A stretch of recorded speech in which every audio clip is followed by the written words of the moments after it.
ప్రభునందు ప్రియులరా, దేవుని చిత్తమని ఇంత స్పష్టంగా దేవుని వాక్యం తెలియచేస్తుంది. ఈ సంగతులను విడిచిపెట్టి వేరేదో దేవుని చిత్తం అనుకోవటం ఓ రకంగా బుద్ధిహీనమైన కార్యమే అని అనుకోవచ్చు. దేవుని చిత్తం ఇంత స్పష్టంగా లేఖనాల్లో రాయబడి ఉంది. ఇండైరెక్ట్గా కాదు, డైరెక్ట్గా రాయబడి ఉన్న సంగతులను మనం మర్చిపెట్టి వాటిని మర్చిపోయి వేరే వాటిని గురించి ఆలోచన చేస్తూ ఉంటాం. అలాగూ చేయకూడదు. వాటన్నిటి విషయంలో దేవుడు చూసుకుంటాడు. ఏమండి, ఉదాహరణకు మన జీవితాల్లో ఆహారమును గురించి ఆలోచన చేస్తూ, వస్త్రమును గురించి ఆలోచన చేస్తూ, శరీర అవసరతలను గురించి ఆలోచన చేస్తూ దాని గురించే ఆలోచన చేయటం అనేది దేవుని చిత్తం కాదండి. దేవుని చిత్తం ఏంటో తెలుసు. అక్కడ రాయబడిన మాట ఆ విషయములను గురించి చెబుతున్నాడు. మీరు పైనున్న వాటిని మొదట వెతకండి, అప్పుడు వీటన్నిటినీ ఆయన అనుగ్రహిస్తాడు. ఏవైతే ఆయన అనుగ్రహిస్తాడో వాటిని మనము ఆలోచించాల్సిన అవసరం లేదు. ఏవైతే మనము ఆలోచించాలనో దాని గురించి తప్పక మనం ఆలోచించాలి. మిగతావన్నీ దేవుడు చూసుకుంటాడు. కానీ మనము పైనున్న వాటిని వెతకం. పొద్దున్న లేచింది మొదలుకొని కిందున్నేవే వెతుకులాడుకుంటూ కూర్చుంటాం. వెతకడం అది దేవుని చిత్తం కాదు. కాబట్టి ఇక చూడండి, పరిశుద్ధత విషయమై చూడండి, మళ్ళీ చదువుకుందాం. మీరు పరిశుద్ధులగుటయే అనగా మీరు జారత్వమునకు దూరముగా ఉండుటయే దేవుని చిత్తం. ఇలాగ చెప్తున్నాను, పరిశుద్ధులగుటయే దేవుని చిత్తం. మొదట నువ్వు ఏమవ్వాలి? పరిశుద్ధుడవు కావాలి. పరిశుద్ధుడు మనిషి తనంతకు తాను పరిశుద్ధుడవుతాడా? కాలేడు. పరిశుద్ధుడు తనంతకు తాను కాలేని మనుషుడు పరిశుద్ధమునకు లేక పరిశుద్ధతకు ఆధారమైన దేవుని దగ్గరికి రావాలి మనిషి. అందుకే లోకంలో ఉన్న మనుషులనందరినీ దేవుని చెంతకు ఎందుకు పిలుస్తామో తెలుసా? మానవుడు అనుకుంటుంటాడు, తనకు తాను అనుకుంటుంటాడు, నాకు నేనుగా పరిశుద్ధంగా బతుకుతానులే, ఏ పాపం చేయలేదు, ఎవరికి హాని చేయలేదు, నేను చెడ్డ పని ఏం చేయలేదు అని అనుకుంటున్నాడు. కానీ దేవుని వాక్యం సెలవిస్తుంది, ఇదిగో నీ నీతి క్రియలు దేవుని ఎదుట ఎలాంటివంట? మురికి గుడ్డల వంటివి. నీ నీతి క్రియల ద్వారా నీవు పరలోకానికి చేరలేవు. అలాగైతే దేవుడిచ్చే పరిశుద్ధత నీవు నేను పొందాలి. ఆయన మనల్ని పరిశుద్ధులుగా చేసి ఉన్నాడు. పరిశుద్ధులుగా చేయడానికి ఎంత తీసుకున్నాడండి యేసు ప్రభు ఎంత తీసుకున్నాడు? పరిశుద్ధతగా చేయటానికి, పరిశుద్ధులుగా మనల్ని చేయడానికి ఆయన ఏం తీసుకున్నాడు? ఏమైనా భత్యం తీసుకున్నాడా? ఏమైనా కానుక తీసుకున్నాడా? ఏమైనా డబ్బు కట్టించుకున్నాడా? కాదు. పరిశుద్ధులుగా చేయటానికి ఆయన ఉచితమైన కృప ద్వారా మనల్ని పరిశుద్ధులుగా చేశాడండి. సమస్త దుర్నీతి నుంచి కడిగి మనల్ని పవిత్రులుగా చేశాడండి. ఆయన ఉచితముగా మనల్ని పవిత్రులుగా చేశాడు. మొదట నువ్వు తెలుసుకోవాల్సిందేంటో తెలుసా? పరిశుద్ధులు కావడానికి ఏమిటో తెలుసుకోవాలి. పరిశుద్ధులు అగుటయే దేవుని చిత్తం. పరిశుద్ధులు అవ్వడానికి యేసే మార్గం, ఇంకో వేరొక మార్గం లేదు. యేసే మార్గం. దేవుని చిత్తం ఏమిటి? పరిశుద్ధులగుటయే. రండి కొంచెం లోపలికి వెళ్దాం. 3వ వచనం మరలా చదువుకుందాం. మీరు పరిశుద్ధులగుటయే అనగా మీరు జారత్వమునకు దూరముగా ఉండుటయే దేవుని చిత్తం. మీలో ప్రతివాడును దేవుని ఎరుగని అన్యజనుల వలె కామాభిలాష యందు కాక పరిశుద్ధత యందును ఘనత యందును తన ఘటమును ఎట్లు కాపాడుకొనవలెనో అది ఎరిగియుండుటయే దేవుని చిత్తం. ఏం కాపాడుకోవాలంట? తమ ఘటములను కాపాడుకోవాలి. ఘటము అనగా శరీరాన్ని కాపాడుకోవాలండి. ఏం కాపాడుకోవాలి? పరిశుద్ధత విషయంలో చాలా జాగ్రత్తగా ఉండాలి. ఎవరి రెస్పాన్సిబిలిటీ ఇది కాపాడుకోవడం? నీదా, నాదా, లేకపోతే మన శరీరం మీద, లేకపోతే పక్కన వాళ్ళదా? మనదే రెస్పాన్సిబిలిటీ. మనం పరిశుద్ధంగా బ్రతకాలంటే రెస్పాన్సిబిలిటీ ఎవరిది? మనదే.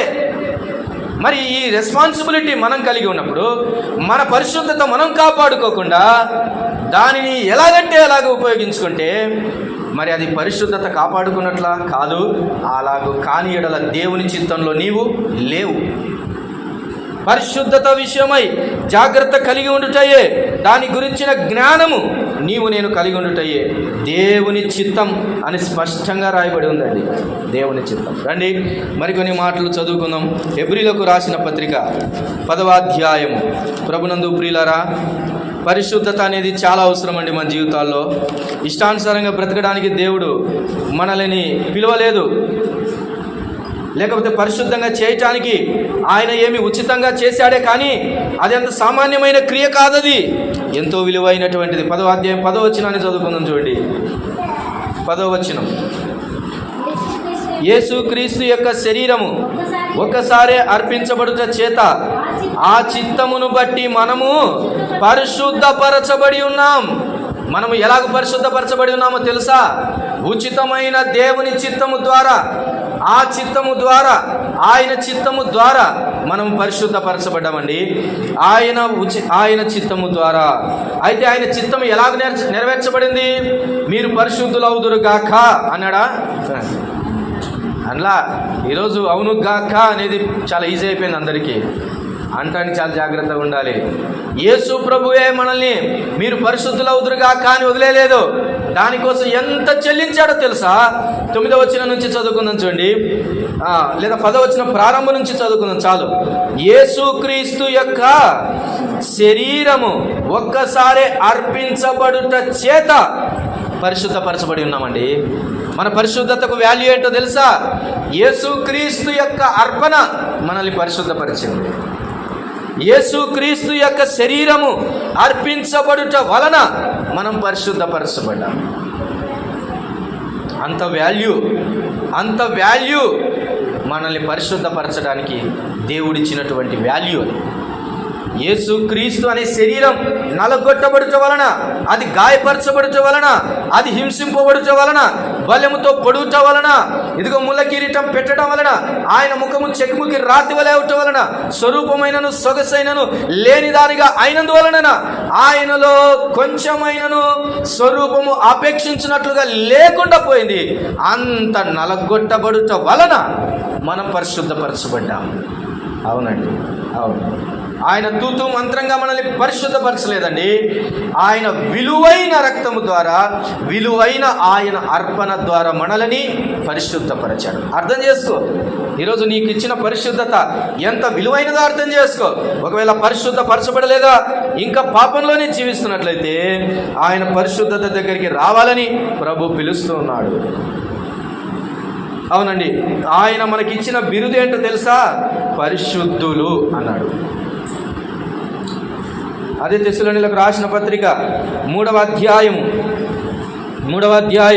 12-13 వచనాలు చూడండి. 12-13 వచనాలు చూడండి.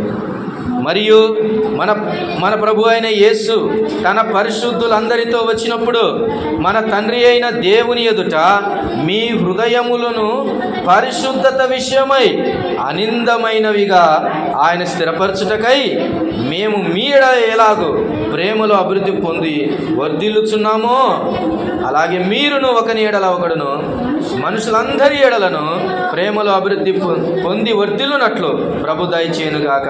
ఆయన ఒకనాడు వస్తాడంట. ఎవరితో వస్తాడు? పాపులతో రాడిక. ఆయన ఎవరితో వస్తాడంట? పరిశుద్ధులతో వస్తాడు. పరిశుద్ధులతో ఆయన వస్తున్నప్పుడు మనము ఇక్కడ నుంచి ఎలాగ వెళ్ళాలి? ఇష్టానుసారంగా వెళ్ళకూడదు. ఎలాగ వెళ్ళాలి? పరిశుద్ధత కలిగి ఆయనను ఎదుర్కోవాలి. ఆయనను ఎదుర్కోవటానికి అవసరమైన క్వాలిఫికేషన్ అండి పరిశుద్ధత. దాని విషయమై రాజీ పడని జీవితం కలిగి ఉండాలి. మన శరీరంలో రవంతైనా కూడా పరిశుద్ధతను కోల్పో చేసే క్రియకు దేనికి ఒప్పుకోకూడదండి, ఒప్పుకోకూడదు. పరిశుద్ధత విషయమై జాగ్రత్తగా ఉండటం, దాని గురించి తెలుసుకోవటం దేవుని చిత్తం. దేవుని చిత్తం. పేతురు రాసిన మొదటి పత్రిక 4వ అధ్యాయం. పేతురు రాసిన మొదటి పత్రిక 4వ అధ్యాయం 2వ వచన భాగాన్ని చదువుకుందాం చూడండి. 4వ అధ్యాయము 2వ వచన భాగాన్ని చదువుకుందాం.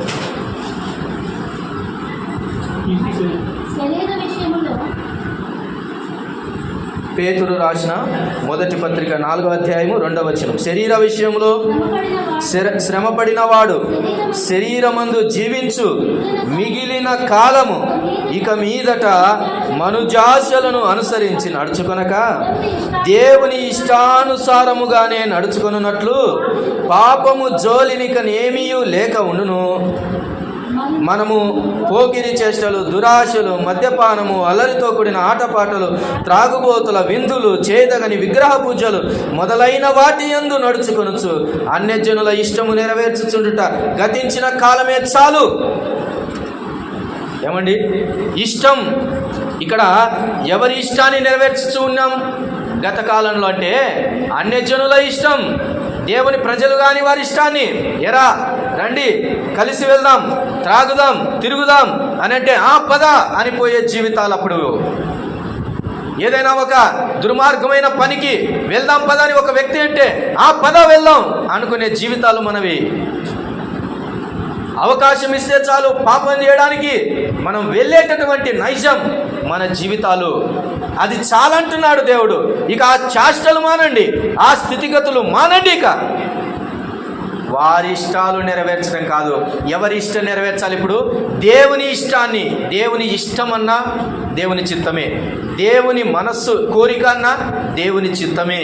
అది దేవుని చిత్తం. చూడండి ఏమంటున్నాడు, శరీర విషయములో శ్రమపడిన వాడు శరీరమందు జీవించిన మిగిలిన కాలము ఇక మీదట మనుజాశలను అనుసరించి నడుచుకొనక దేవుని చిత్తమును దేవుని ఇష్టానుసారముగానే నడుచుకొనున్నట్లు పాపము జోలికి పోవద్దు. ఎవరి జోలికి పోయినా పర్లేదు కానీ పాపం జోలికి పోవద్దు.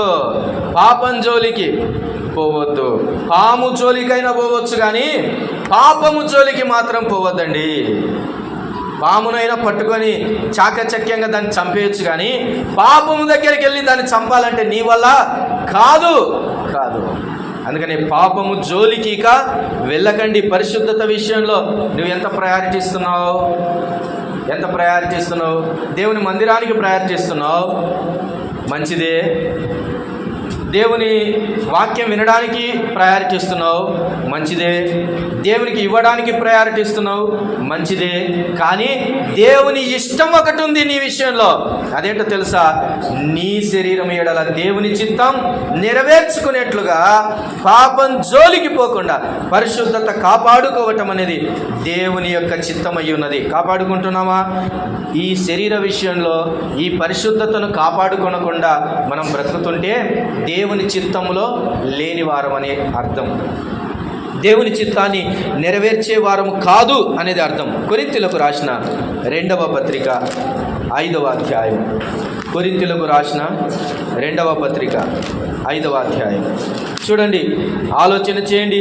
దేవుని వాక్యము నీతో నాతో సూటిగా మాట్లాడుతుండగా ఎక్కడైనా మనం కొరత కలిగి ఉన్నామేమో, ఏ విషయం అందైనా పడిపోతున్నామేమో జాగ్రత్త కలిగి ఉండాలి ప్రియులారా. 5వ అధ్యాయము 10వ వచనాన్ని చదువుతున్నాను. ఎందుకనగా తాను జరిగించిన క్రియల చొప్పున అవి మంచివైనను సరే చెడ్డవైనను సరే దేహముతో జరిగించిన వాటి ఫలమును ప్రతివాడు పొందునట్లు మనమందరము క్రీస్తు న్యాయపీఠము ఎదుట ప్రత్యక్షము కావలెను. ఏమండి, యేసు ప్రభు నమ్ముకున్న తర్వాత ఇక ఏ తీర్పు ఉండదు అనుకుంటుంటారు. ఖచ్చితంగా తీర్పు అనేది ఉంది. శరీరముతో జరిగించిన వాటి విషయమే అంట. ప్రత్యేకంగా నువ్వు మనస్సుతో ఆలోచించినది కాదు, అది వేరే కథ. ఆత్మతో నువ్వు చేసిన పనులు కాదు, అది వేరే కథ. మంచి మనసుతో నువ్వు చేసిన క్రియలు కాదు, అవి తర్వాత కథ. ఈ శరీరముతో జరిగించిన క్రియల విషయమై క్రీస్తు న్యాయపీఠం ఎదుట మనమందరము నిలబడాలి. ఆ కాలం ఒకటి రాబోతూ ఉన్నది. మరలా చదువుతున్నాను చూడండి. ప్రభునందు ప్రియులారా, ఇదిగో మంచివైనను సరే చెడ్డవైనను సరే దేహముతో జరిగించిన వాటి ఫలమును ప్రతి వాడు పొందుతాడు ఒకనాడు. ప్రతివాడు పొందుతాడు. శరీరంతో జరిగించే ఏ క్రియ తప్పిపోవడానికి వీలేదు. అన్నిటి విషయమై తీర్పు తీరుస్తాడు. వాటి విషయమై తగిన ఫలాన్ని దేవుడు దయచేయబోతున్నాడు. ఈ చెయ్యే కదా, ఏం చేస్తే ఏముందులే, ఈ చెయ్యే కదా, ఈ కాలే కదా, ఏం చేస్తే ఏముందులే, కాసేపు ఈ నోరే కదా, మాట్లాడితే ఏముందులే, కాసేపు ఈ నాలుకనే కదా, పాడితే రకరకాల పాటలు పాడితే ఏముందులే, ఎట్లా పడితే అట్లా తిడితే ఏముందులే, అలాంటి బూతులు మాట్లాడితే ఏముందులే, ఈ చేయితో ఏం పనులు అంటే ఆ పనులు చేస్తే ఏముందులే అని అనుకుంటున్నావా?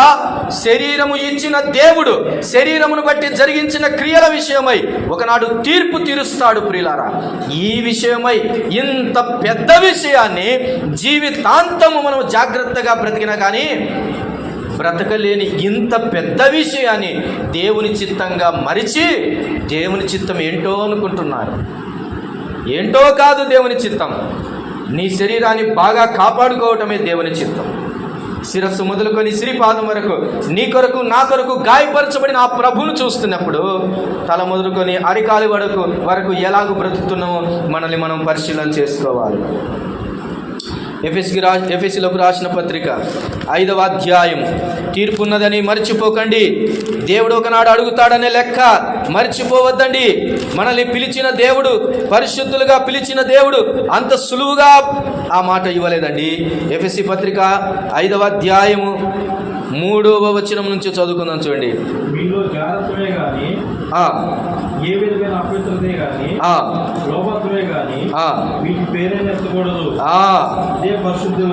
ఇదే పరిశుద్ధులకు తగినది.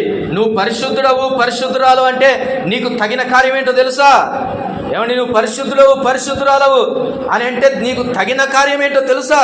అక్కడ రాయబడింది, మీలో జారత్వమే కానీ ఏ విధమైన అపవిత్రతే కానీ లోభత్వమే కానీ వాటి పేరైనను ఎత్తకూడదు. కొన్నిసార్లు నువ్వు అంటే రకరకాల మాటలు మాట్లాడుతూ ఉన్న వారితో కలిసి మనం కూడా నవ్వుతూ ఉంటాం. జోకులుగా కనబడుతుంటాయి కొన్ని బూతులు, కొన్ని రకాలైనటువంటి చెడ్డ మాటలు, కొన్ని రకాలైనటువంటి ఆ మాటల వరుసలు నవ్వడానికి కారణంగా కనబడుతుంటాయేమో, కానీ వాటి పేరు కూడా ఎత్తకూడదంట. అది పరిశుద్ధత అంటే అది పరిశుద్ధులకు తగినది. ఇట్లా అంటాం, కలెక్టర్ అయిన నీవు ఇట్లాంటి చీపు పని చేయడం నీకు తగదయ్యా అంటాం. అంటే ఎందుకని? ఆయన అంత స్థాయిలో ఉన్నాడని. మరి ఇంత పెద్ద నాయకుడు అయి ఉండి ఇంత నీచమైన బుద్ధి లేని కార్యం చేస్తే ఇది నీకు తగినదేనా అండి? తగినది కాదండి. నీకు తగినది కాదు. నువ్వు ఒక మంచి టీచర్ అయి ఉండి విద్యార్థుల ఎడల ఇలా ప్రవర్తించడం నీకు తగునా? తగదు. అలాగే పరిశుద్ధులమని పిలువబడి ప్రభు చేత పిలువబడి యేసుక్రీస్తునందు విశ్వాసం ఉంచిన నీవు ఇలాగూ బ్రతకడం నీకు తగదండి అని అంటున్నాడు. పరిశుద్ధులకు అలాంటివి తగవు. అందుకని అక్కడ చాలా వచనాలు రాయబడినాయి. 5వ అధ్యాయంలో చాలా విషయాలు, దాదాపు 7వ వచనం వరకు చదవండి. పరిశుద్ధుల యొక్క స్థితిగతి ఏంటో, ఎలా ఉండకూడదో అక్కడ రాయబడి ఉంది. నేను ఊరికి చదివి వదిలిపెడతాను. చూడండి. కృతజ్ఞతా వచనమే మీరు ఉచ్చరింపవలెను గాని మీరు బూతులైనను పోకిరి మాటలైనను సరసోక్తులైనను ఉచ్చరింపకూడదు. అవి మీకు తగవు. వ్యభిచారి అయినను అపవిత్రుడైనను విగ్రహారాధికుడైనను ఉన్న లోభి అయినను క్రీస్తు యొక్కయు దేవుని యొక్కయు రాజ్యమునకు హక్కుదారుడు కాడను సంగతి మీకు నిశ్చయముగా తెలియను. వ్యర్థమైన మాటల వలన ఎవడును మిమ్మను మోసపరచనీయకుడి. ఇట్టి క్రియల వలన దేవుని ఉగ్రత అవిధేయులైన వారి మీదికి వచ్చును గనుక మీరు అట్టి వారితో పాలివారై ఉండకుడి. వద్దు. ఈరోజు లోకాన్ని చూస్తే ప్రియులారా, చాలా చెడిపోతున్నటువంటి లోకం. ఒకవేళ ఇంతకు ముందు కాలంలో పాపం చేయాలంటే ఒకవేళ పర్లాంగు దూరం ఉండేదేమో, కానీ పాపం చేయాలంటే ఈరోజు అరచేతుల్లోనే ఉందండి. పాపం చేయటానికి లోకం సిద్ధంగా ఉంది. నువ్వు పాపం చేయాలని అనుకుంటే చాలు, లోకం నిన్ను ఆహ్వానిస్తూ ఉంది. అది ఏ విషయమైన పాపమైనా సరే, తాగుడు పాపమైన, వ్యభిచారపు పాపమైన, జారత్వపు పాపమైన, దొంగతనపు పాపమైన, మోసపు పాపమైన, డబ్బుతో కూడిన పాపమైన, ఏ పాపమైనా ఐ ఆమ్ రెడీ అని అంటుంది. పాపం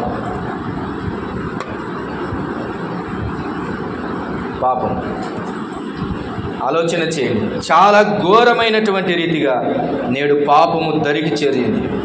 పాపము అనంట కిటికీల గుండా ఎక్కుచున్నది అని రాయబడి ఉన్నది. పాపం నేను దాటి వెళ్తున్నాను.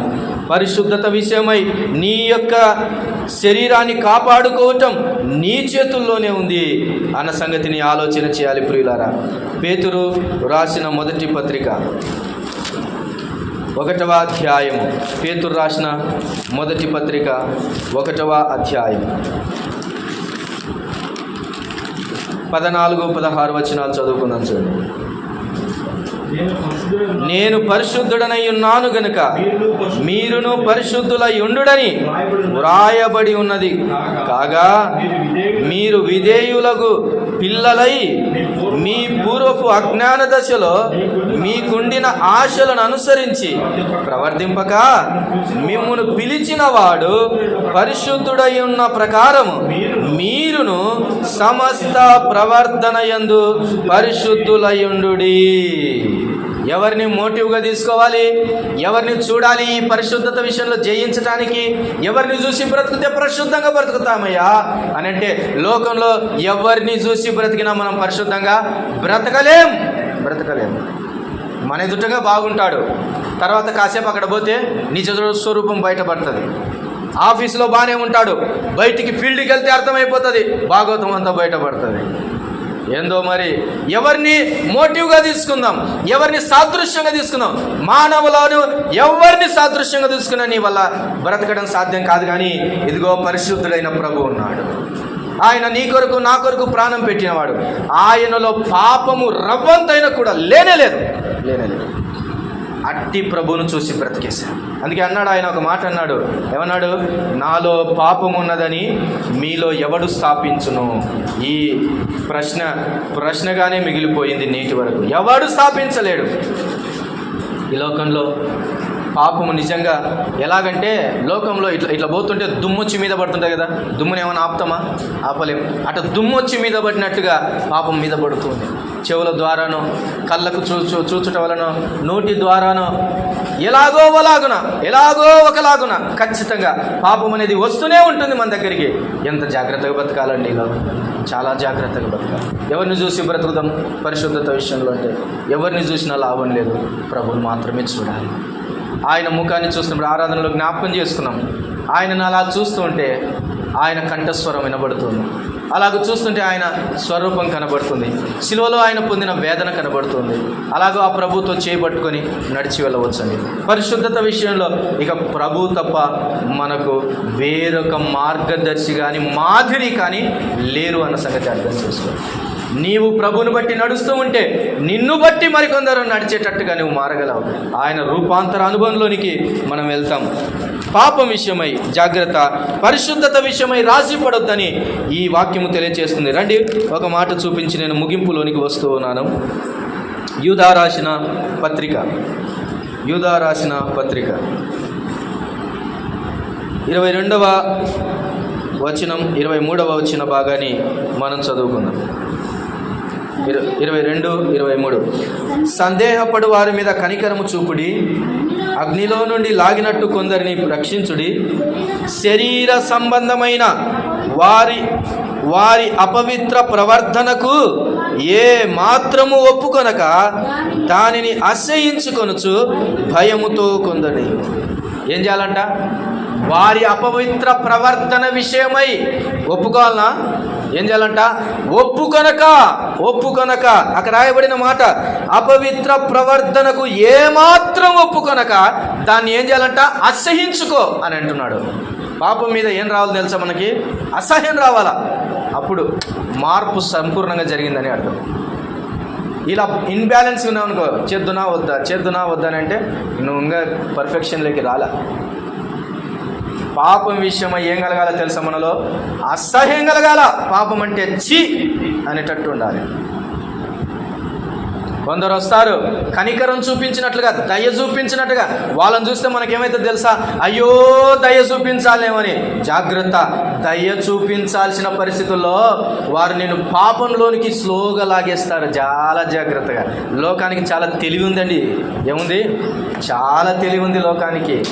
ఎంత జాగ్రత్తగా, ఎంత మాటలతో, ఎంత నైపుణ్యంగా పాపంలోనికి లాగుతారో ఒప్పుకోవద్దు, ఏమాత్రం ఒప్పుకోవద్దు అని దేవుని వాక్యం సెలవిస్తుంది. మనకు తెలిసిన ఒక లెజెండ్ పర్సన్ ఉన్నాడు పరిశుద్ధతలో. ఎవరు ఆయన అంటే మనిషే బ్రతికి చూపించాడు. అతని యేసేపు. ఎవరతను? యేసేపు. మనిషి కూడా బ్రతకొచ్చు. దేవుని మీద ఆధారపడిన మనుషుడు, దేవుని వైపు చూస్తూ బ్రతికే మనుషుడు పరిశుద్ధంగా బ్రతకొచ్చు అని నిరూపించాడండి. ఆయన వయసు ఏమన్నా ఇంకా ఏం చేస్తాంలే పాపం అన్నంత స్థాయికి వచ్చాడా?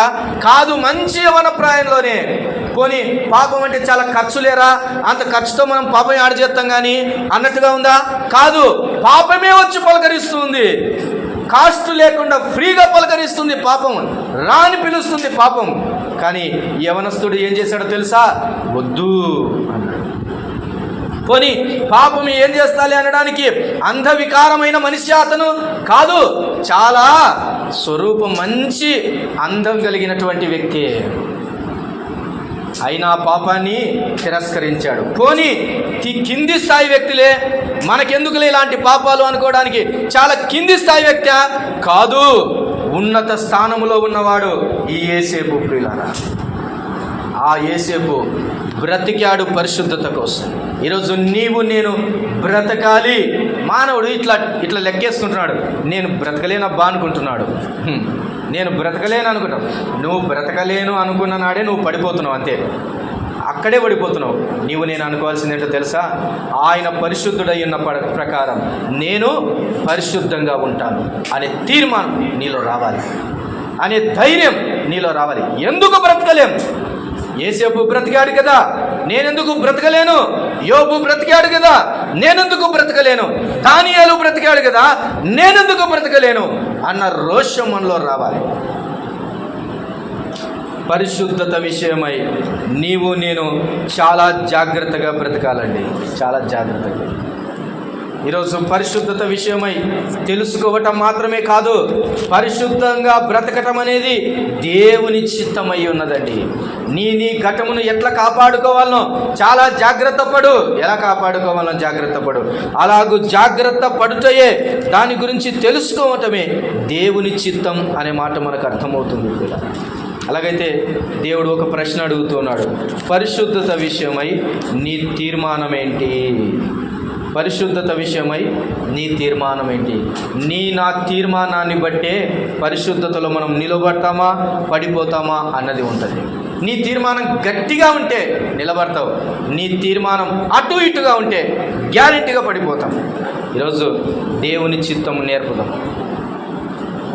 నీ కాలుతో నా కాలుతో, నీ నోటితో నా నోటితో చెప్పుకుందాం. ఆయన నీ కోసం నా కోసం ఏమయ్యాడు చెప్పండి? నీ చేతుల కోసం నా చేతుల కోసం ఆయన చేతుల్లో మేకులు. నీ కాళ్ళు నా కాళ్ళు చేసిన పాపాల నిమిత్తమై ఆయన కాళ్ళలో మేకులు. శరీరంతో చేసిన పాపాల నిమిత్తమై ఆయన శరీరంలో బల్లెపు పోటు పరిచారు. మనము ఇష్టానుసారంగా ఆలోచించే ఆలోచనల కొరకై ఆయన తలలో ముళ్ళ కిరీటము మొత్తారండి. ఎందుకు యేసుప్రభు చచ్చిపోయాడు? నా పాపాల నిమిత్తమై కాదా? నీవు నేను చేసినటువంటి అపరాధ క్రియల మూలముగా కాదా ఆయన చనిపోయింది? అలాగైతే పరిశుద్ధత విషయంలో నీ లెక్క ఎంత? రండి మళ్ళా పాఠ భాగం దగ్గరికి వచ్చి మనము చదువుకుందాం. తెస్సలోనికీయులకు రాసిన మొదటి పత్రికలో ఆ పాఠ భాగము దగ్గరికి వచ్చి మనము ఆలోచన చేసి ముగించుకుందాం. చూడండి, తెస్సలోనికీయులకు రాసిన మొదటి పత్రిక 4వ అధ్యాయం 3వ వచనాన్ని మరలా చదువుకుందాం. మీరు పరిశుద్ధులగుటయే, అనగా మీరు జారత్వమునకు దూరంగా ఉండుటయే దేవుని చిత్తం. మీలో ప్రతివాడును దేవుని ఎరుగను అన్యజనుల వలె కామాభిలాష ఎందు కాక పరిశుద్ధత ఎందును ఘనత ఎందును తన ఘటమును ఎట్లు కాపాడుకొనవలెనో అది ఎరిగి ఉండుటయే దేవుని చిత్తం. అది ఎరిగి ఉండుటయే దేవుని చిత్తం. కాబట్టి ప్రియులారా, పరిశుద్ధత విషయమై నువ్వు ఎరిగి ఉన్నావా? ఎరగడం అంటే ఏంటో తెలుసా? తెలుసుకోవడం కాదు. ఎరగడం అంటే ఏంటిది? అలాగు చేయటం అని అర్థం. ఒక ఉదాహరణ, ఎరగటం అనే కాడ ఒక ఉదాహరణ ఏంటంటే, దేవుని గురించినటువంటి దేవుణ్ణి అనగా యేసు మన ప్రభు అయిన దేవుణ్ణి సన్నిధిలో సేవ చేస్తూ ఆయనను ఎరుగని వారై ఉండిరి అని రాయబడింది. ఎవరిని గురించి చెప్పండి? ఏలీ కుమారులను గురించి. సమూయేలు మొదటి గ్రంథం చూడండి, సమూయేలు మొదటి గ్రంథం 2వ అధ్యాయము 12వ వచనం. 2వ అధ్యాయము 12వ వచనం. సమూయేలు మొదటి గ్రంథం 2వ అధ్యాయము 12వ వచనాన్ని చదువుకుందాం. ఏలీ కుమారులు యెహోవాను ఎరగని వారై మిక్కిలి దుర్మార్గులై ఉండిరి. ఏమండి, వీరు ఎరిగిన వారు కాదా? మన లెక్క ప్రకారం చెప్పుకుందాం. మన లెక్క ప్రకారం దేవుడు తెలుదా? వాళ్ళకి తెలుసు. ఎక్కడున్నారు వాళ్ళు? వారు ఉన్నది దేవుని మందిరంలోనే. దేవుని మందిరానికే వస్తున్నారు. వారు దేవుని మందిరానికి వచ్చే వాళ్ళతో సహవాసం కలిగి ఉన్నారు. వారు అర్పణలు అర్పించే విషయం తెలుసు, పద్ధతులు తెలుసు. ఎందుకంటే వాళ్ళ నాయన పూజారి కాబట్టి. ఎవరు వాళ్ళ నాయన? యెహోవా దేవునికి పూజ చేసేవాడు.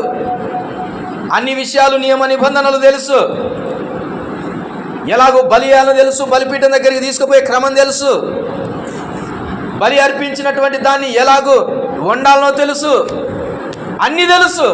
పాప పరిహారార్థ బలి తెలుసు, నిత్య దహన బలి తెలుసు, అన్ని రకాల బలులు తెలుసు. కానీ ఏం రాయబడింది వారి గురించి? యెహోవాను ఎరగని వారై అనే మాట. అంటే ఏంటిది? అక్కడే ఉన్నారు, యెహోవాను ఎరగకపోవడం ఏంటి? ఎలా అర్థం చేసుకోవాలి అంటే, ఆయన మనస్సు ప్రకారం, ఆయన చిత్తానుసారంగా నడవలేకపోతున్నారు. చూడండి, అదే ఆయన అంటే ఏమో ఎరగలే వాళ్ళు. అదే డాడీ అంటే భయం ఉంది, మమ్మీ అంటే భయం ఉంది, అన్న అంటే భయం ఉంది. అన్న అంటే తెలుసు, మమ్మీ అంటే తెలుసు, అన్నీ తెలుసు. కానీ మమ్మీ మనస్సు ఎరగకపోతే, మమ్మీ మనస్సు ప్రకారం నీవు నడవలేవు. అందును బట్టి నేనేమనొచ్చో తెలుసా? నీవు మీ అమ్మ గురించి మీకు తెలియదురా అంటాం, మీ నాన్న గురించి మీకు తెలియదురా, అందుకే ఇట్లా బ్రతుకుతున్నారు అని అంటాం. అదే ఎరగకపోవడం అంటే. అందుకే ఇప్పుడు ఏమంటున్నాడు? మీ ఘటములను ఎట్లు కాపాడుకోవాలనో దాన్ని ఎరిగి ఉండాలి. ఎరిగి ఉండాలని అంటే ఖచ్చితంగా యాక్షన్లోనికి రావాలి. ఈరోజు నువ్వు పలానా విషయంలో ఓడిపోతున్నావా? ఈరోజు తీర్మానం తీసుకుంటే నువ్వు కొంతైనా గెలవాలి, తర్వాత మరింత గెలవాలి, సంపూర్ణంగా గెలవాలి. అది ఒకేసారి ఎవడు గెలవలేడు. కానీ దేవుని సహాయమును బట్టి కొంతగా జయిస్తూ సంపూర్ణ విజయంలోనికి రావాలి. నీ బలహీనత ఏంటో నీకే తెలుసు, నాకు తెలియదు. మన బలహీనతలు మనకే తెలుసు, మన హృదయానికి తెలుసు, హృదయ అంతరంగానికి తెలుసు, మన సాక్షికి తెలుసు, ప్రభువుకు తెలుసు. నీవు మర్చిపోయినా కానీ నీ బలహీనతలను మరలా జ్ఞాపకం చేసుకునేది నీ మనస్సాక్షి. అది జ్ఞాపకం చేస్తూ ఉంటుంది. ఈరోజు పరిశుద్ధత విషయంలో ఇష్టానుసారంగా బ్రతకడానికి వీల్లేదని దేవుని వాక్యం సెలవిస్తుంది. నీవు నేను పరిశుద్ధత విషయమై ఎట్లు మన ఘటాలను, ఎట్లు మన శరీరాలను కాపాడుకోవాలి. దేవుని వాక్యం సెలవిస్తుంది కదా. ఎందుకు కాపాడుకోవాలి అంటే, మన శరీరము ఎవరికి ఆలయమైంది? గత వారంలో చూసాం. మీ దేహము దేవుని ఆలయమని మీరు ఎరగరా? దేవుని ఆలయమును పాడు చేయువానిని దేవుడు పాడు చేయును. చాలా జాగ్రత్త. ఇప్పుడు మీరు మీ సొత్తు కాదు. ఎవరి సొత్తు? విలువ పెట్టి కొనబడిన వారు దేవుని సొత్తు. అందుకనే ఈ శరీరంలో ఎవరు బ్రతకాలో తెలుసా? పరిశుద్ధాత్మ దేవుడు బ్రతకాలంటే ఎంత బాగుండాలి. ఇది ఈరోజు ఇక్కడ ప్రార్థన పెట్టుకుంటున్నామంటే చక్కగా క్లీన్ చేయడానికి మనం సిద్ధపడుతున్నామా లేదా? ఎందుకని? ఇక్కడ కూడుకుంటున్నాం కాబట్టి బాగుండాలి అనుకుంటాం. ఓ పెళ్ళి జరిగిందనుకోండి, డెకరేషన్ ఎలా జరుగుతుంది? మామూలుగా ఉండదు, ముమ్మరంగా ఉంటుంది. ఎందుకని? పెళ్ళి అండి, ఆ మాత్రం ఉండొద్దా? ఇది చెట్టు కింద చేసుకుంటామా? ఆ మాత్రం ఉండొద్దు అని అంటాం. పెళ్ళండి, మంచిది.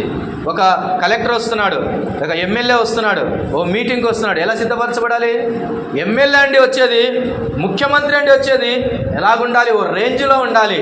అలాగైతే ఓ మాట, అందరికంటే మించిన హీరో దేవుడు నీలో నివసించాలంటే ఎంత సిద్ధపాటు నీకు ఉండాలి, ఎంత ప్రిపేర్ చేసుకోవాలి నీ శరీరాన్ని, ఎంత నిన్ను నీవు సిద్ధపరచుకోవాలి. కొంతమంది చుట్టాలు మన దగ్గరికి వస్తే కొంతమంది పోనే పోరు, కొంతమంది దెబ్బకు పోవాలనిపిస్తుంటుంది. ఎందుకని మనం ఇచ్చే అసౌకర్యాన్ని బట్టి వెళ్ళిపోవాలనిపిస్తుంటుంది. సరిగా పట్టించుకోరు కొంతమంది, ఆతిథ్యం వేయడానికి రాదు. కొంతమంది బంధువులను చూసుకోవడానికి రాదు. ఏం పెట్టాలనో వాళ్ళకి, ఎలా వాళ్ళని సంతోషపరచాలనో, ఎలా వాళ్ళకు ఆతిథ్యం ఇవ్వాలనో తెలియదు. ఇది తెలియకపోవటం వల్ల ఏమవుతుందో తెలుసా? ఆ ఇంటికి పోయారంటే ఎప్పుడెప్పుడు బయటికి వెళ్ళిపోదామా అనిపిస్తుంది, ఎప్పుడెప్పుడు మన ఇంటికి వెళ్దామా అనిపిస్తుంటుంది. ఎందుకని? ఆతిథ్యం ఇవ్వడానికి రాదు. అలాగే నీలోనికి పరిశుద్ధాత్మ దేవుడు వచ్చాడంటే ఇష్టపడాలని, నేను ఇక్కడ ఉండాలి, నేను ఇతనిలో ఉండాలి, నాకు ఇక్కడ బాగుంది అని ఇష్టపడాలి. ప్రభు ఇష్టపడాలి అని అంటే ఇష్టముగా బ్రతకాలి. నేను ముగిస్తూ ఉన్నాను. ప్రభునందు ప్రియులారా, మన ప్రవర్తన విషయమై చాలా జాగ్రత్తగా ఉండాలి. ఏమిటి దేవుని చిత్తం, ఏమిటి దేవుని చిత్తం అని ఇష్టానుసారంగా బ్రతకడం కాదు. దేవుని చిత్తం ఏమిటి అని నీవు తెలుసుకోకపోతే చాలా నష్టం జరుగుతుంది. రక్షణ పొందాలి, మొదటిది దేవుని చిత్తం, పరిశుద్ధాత్మ దేవుని కలిగి ఉండాలి, రెండవది దేవుని చిత్తం, మూడవది పరిశుద్ధత కలిగి ఉండాలి. అది దేవుని చిత్తం.